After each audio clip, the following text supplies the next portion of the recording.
係咁有啲人咧，如果話佢入翻到個玻璃罌度，咁咧都好嘅嚇。玻璃罌我覺得都穩陣嘅，啱啱做嗰啲人咧睇得到啊嘛。咁你咧，但係咧呢個天氣咧個玻璃罌個口咧就唔好封啦嚇。如果用鐵管咧，最好有個罐個口係咩嘅，就擺個布袋裝住佢嚇。到佢一有回潮之前咧，有濕氣重咧就冚翻個櫃，咁樣保存。咁啊玻璃樽咧可以經常可以攞出嚟睇到或者摸到。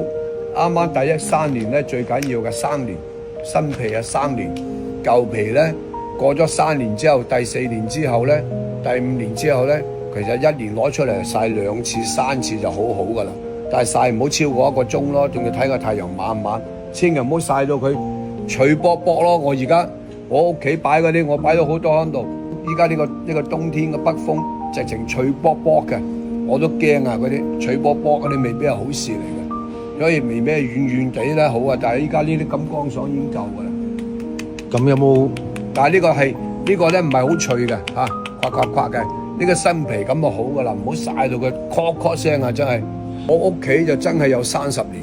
你自己收藏啦。係，但係咧，你冇話阿嫲收藏嗰啲，嫲嫲收藏嗰啲唔係噶嘛。嫲嫲收藏嗰啲落嚟，但係有個失敗咧，真係好後悔咯。當時佢買嗰啲唔係冬蠣皮。嗰日我煲湯，我翻去我阿媽呢個陳皮點解好似有啲好老喎？係啊，攞最長嘅30年㗎啦，啊20幾年、30年㗎啦。我話冇味喎，一睇攞出嚟鞋殺殺嘅。原來咧一睇，佢話我以前喺果欄度買嘅，費事講香港邊個果欄，總之香港果欄嗰啲，佢話係佢哋話係新會金，其實嗰啲未必係新會金。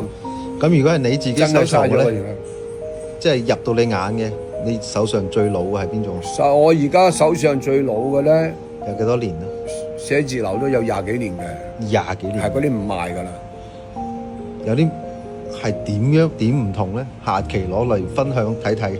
可以，係即係同真係有藥味，藥味，真係有藥味。即係嗰日我哋試過10年㗎係嘛？15年到而家10年係啦。嗰啲真係我嗰隻真係有藥味，完全唔一樣啦，完全一樣，完全唔一樣。係聞落去冇味，搣開先有味。有啲搣落去都冇味嘅，嗰啲太耐啦。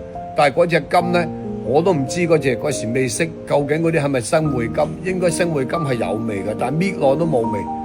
哦，我唔捨得啦，即係唔捨得嗰20幾年嗰啲，我唔捨得，我擺喺度，我又唔捨得食。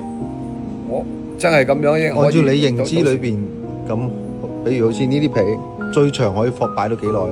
陳皮啊嘛，擺100年都得啦。100年係啦，陳皮100年，我就未見過啦。即係陳皮越佢話越耐就越值錢，但係我真係揸手上，有30年嘅皮。佢越擠越到黑晒啦，個皮都佢甩出嚟，個皮都脆波波啦。30年已經黑晒啦，好薄。